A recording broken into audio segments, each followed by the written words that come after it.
Jumat 19 November pukul 8 malam live di Kompas TV. Menurut Greenpeace, dalam perbincangan di Kompas Petang, deforestasi atau penggundulan hutan justru meningkat dibanding sebelumnya. Hal inilah yang membuat LSM lingkungan itu dilaporkan ke polisi oleh Ketua Cyber Indonesia, Husin Syahab. Greenpeace yang dilaporkan atas tindak pidana Undang-Undang ITE akan segera menyikapi laporan ini. Menurut Kepala Greenpeace Indonesia, adanya peningkatan deforestasi terlihat dari data Kementerian Lingkungan Hidup dan Kehutanan yang menjadi acuan pidato Presiden Jokowi di KTT COP26. Sampaikan bahwa tidak ada kebohongan, data-data yang digunakan valid, bahkan data-datanya sama, data-data pemerintah juga.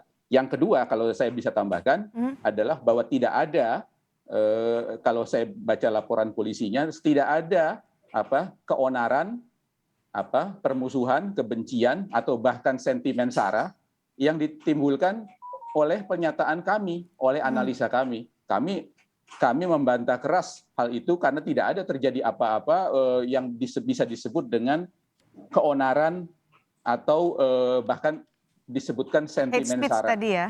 Hate speech tidak ada. Sebelumnya, Kepala Greenpeace Indonesia Leonard Simanjuntak dan Kiki Taufik dilaporkan ke Polda Metro Jaya atas tindak pidana Undang-Undang Informasi dan Transaksi Elektronik usai mengkritisi pidato Presiden Joko Widodo soal deforestasi di KTT COP26 di Glasgow. Pelapor adalah Ketua Cyber Indonesia Husin Syahab.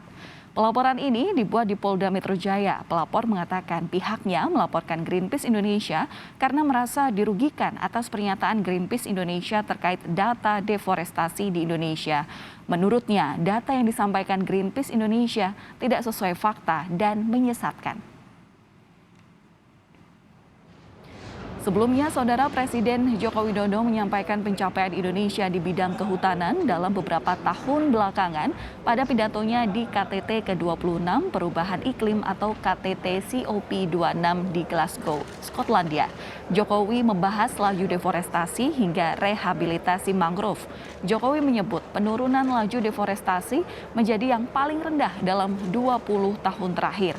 Sementara kebakaran hutan di Indonesia mengalami penurunan hingga 82% di tahun 2020.